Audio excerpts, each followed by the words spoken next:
A hand-painted sign reads "Easy Entry." It sits meters from a 120-meter drop into the Red Sea, which locals call the Divers' Cemetery. More than 200 divers are estimated to have died here, nearly all overconfident tourists following the same pattern. No guide, no training, descending toward a passage they were never certified to attempt. The question is not why the blue hole kills, it's why they keep going down. The blue hole sits just north of Dahab, a vertical marine sinkhole reaching down around 120 meters beneath the Red Sea. Locals and divers call it the Divers' Cemetery, a name earned over decades as news spread of the lives lost here. The most widely shared estimates place the death toll somewhere above 200, but no official count exists, and most figures come from community records, memorial plaques, and the memories of those who have worked these waters for years. What's clear is a recurring story. Visitors, often tourists, ignore posted warnings and the advice of local guides, choosing to attempt the deep descent without the training or equipment that technical diving demands. While the phrase "just one came back up" captures the sense of risk and loss, it's dramatic shorthand, not a documented group incident. Most who come to snorkel or stay shallow leave with memories, not scars. The real danger lies in overconfidence, not in the water itself.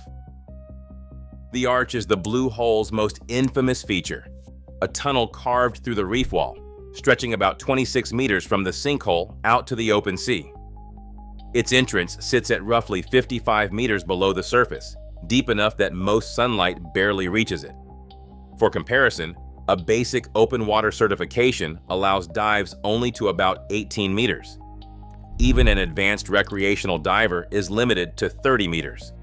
The arch's threshold is nearly 3 times deeper than what ordinary training prepares you for. This isn't just a matter of comfort or bravery. Past 40 meters, diving shifts from a recreational activity to a technical pursuit, requiring specialized equipment, staged gas mixtures, and rigorous planning.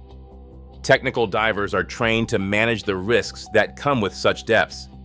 For anyone else, reaching the arch means stepping far beyond the boundaries of standard safety, into a zone where preparation, not confidence, is the only safeguard. On April 28, 2000, Yuri Lipsky, a 22-year-old Russian-Israeli dive instructor, entered the blue hole alone with a helmet-mounted camera and a single air tank. He wasn't carrying the specialized gear that technical divers use for deep descents: no backup gas, no staged mixtures, and no redundant systems. The footage he recorded would become the most widely studied cautionary video in diving history. It shows a rapid, uncontrolled descent past the arch, with instruments and training left far behind. As the numbers on his depth gauge climb, his breathing grows faster and more strained. The deeper he sinks, the more pronounced the effects of nitrogen narcosis, a state where judgment blurs, reaction times slow, and panic can override even an instructor's experience. By the time Yuri reaches approximately 115 meters, he's disoriented, struggling with his buoyancy, and running out of air. The video ends at the bottom, a stark record of how quickly things can unravel when depth, equipment, and preparation are mismatched.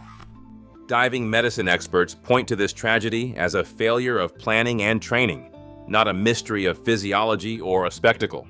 The lesson is clear: the limits of the human body and basic gear are unyielding at these depths. At around 30 meters underwater, something called nitrogen narcosis can start to take hold, a state divers know as the Martini effect. The deeper you go, the more pronounced it becomes. Nitrogen under pressure acts like a sedative. Judgment blurs. Thoughts slow down. Some divers describe a sense of euphoria, as if they've had a few drinks. Others feel confusion or a strange calm that masks the danger. Coordination falters, and the ability to make sound decisions slips away. Not everyone experiences these symptoms in the same way, but no one is immune. Past 40 meters, the effects can be severe, turning even routine tasks into a struggle. If a diver misses the narrow entrance to the arch and keeps dropping into the shaft, the mind may not register the mistake in time. The diver feels fine, even as the numbers on the depth gauge rise and the margin for error disappears. By the time the danger is clear, the ability to act may already be lost. Between 1997 and 2012, community estimates suggest that around 130 divers lost their lives at the Blue Hole, averaging more than 8 deaths each year. This figure, repeated in dive forums and local accounts, stands out because there is no official tally from Egyptian authorities. The government has not released site-specific fatality records for this period, leaving the public to rely on memorial plaques, local recovery divers, and informal compilations. Some claim that local dive shops underreported deaths, but without verifiable evidence, this remains speculation. The gap between estimates and confirmed numbers reveals how much of the Blue Hole's reputation depends on stories, not official data. Tarek Omar first slipped beneath the surface of the Blue Hole in 1992, drawn by the challenge and mystery that surrounded its depths. At the time, he was one of only a handful of local divers with the technical training to explore beyond the reach of recreational limits. Everything changed for him in 1997, after the deaths of Conor O'Regan and Martin Guerra, 2 Irish divers whose bodies he was called to recover. That mission marked the start of a new role, one that would define his reputation in Dahab for decades: the diver who brings the lost back home. Over the years, Omar has been credited with recovering more than 20 bodies from the Blue Hole. The media sometimes call him the bone collector, but to locals and visiting divers, he is a witness to the risks that come from ignoring hard-earned warnings. Omar's approach is methodical. He uses staged gas cylinders, redundant regulators, and detailed dive plans, tools and habits that separate technical diving from the casual descent. He has said that the arch is only safe for those who treat it as a technical dive, with the right preparation and respect for the numbers. In his words, most victims are not undone by the site itself, but by a sense of invincibility that leads them to push past their limits. His testimony is echoed by other guides and rescue divers who describe a pattern: divers arriving with confidence, skipping briefings, and heading for the arch with little understanding of what waits below. Many turn back when the current grows stronger or the water grows darker. Some do not. On July 22, 2017, the limits of even the most elite training were tested. Irish freediving safety diver Stephen Keenan was supporting Alessia Zecchini, a world-class freediver, as she attempted to swim through the arch on a single breath. Zecchini became disoriented inside the tunnel. Keenan reached her, guided her upward, and then suffered a blackout during the ascent. Zecchini survived, but Keenan never regained consciousness. The accident unfolded despite meticulous planning, years of experience, and a safety team in place. It stands as a reminder that the Blue Hole does not discriminate. Depth, current, and human physiology remain indifferent to reputation or skill. Even for those who know the risks better than anyone, a single moment can separate survival from tragedy. Only a few steps from the shore, a hand-painted sign welcomes visitors with the words, "Easy entry." Just beyond it, the reef forms a shallow saddle about 6 meters deep, an inviting spot for snorkelers and novice divers to float and explore. The sign is technically honest. Entering the water here is simple, and staying within the shallow rim is safe for those sticking to basic training. But the cheerful promise masks a sharp divide.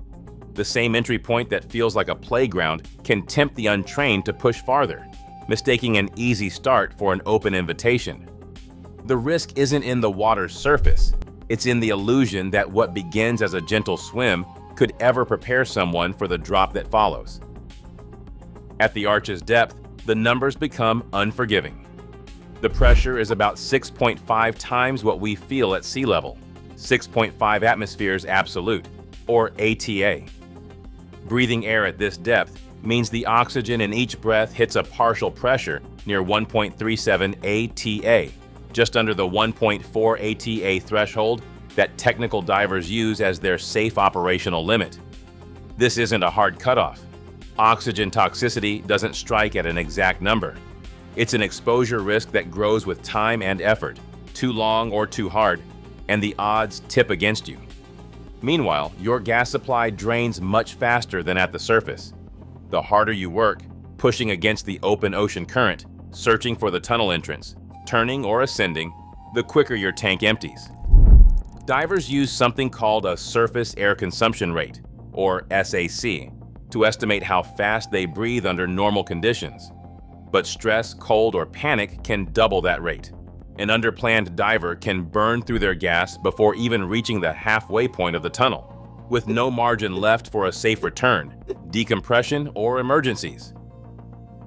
Rows of memorial plaques line the rocky hillside above the blue hole, each one carrying a name, a date, a story cut short. Yet just meters away, Dahab's daily rhythm continues. Dive shops open their doors, snorkelers drift over the saddle, and groups of tourists gather for briefings. Local guides and rescue divers know the routine well. While some claim the site draws thousands each day, the true number is harder to pin down. But what is clear is that most visitors, snorkelers, students, and recreational divers stay within the shallow rim and return safely. The Blue Hole is a lifeline for Dahab's coastal economy, supporting dive centers, hotels, and transport workers. For every tragedy, there are hundreds of uneventful dives. The pattern behind the plaques is not the water, but the moment someone decides to push past their limits, trading caution for confidence. Ordinary visits end with laughter and sunburn, not loss. Every year, new divers stand on the edge. Certain warnings don't apply to them, but the laws of depth and physiology remain unchanged. The Blue Hole's greatest risk is not its darkness, but the illusion that skill can outpace nature. Sometimes respect for limits is the only way back up.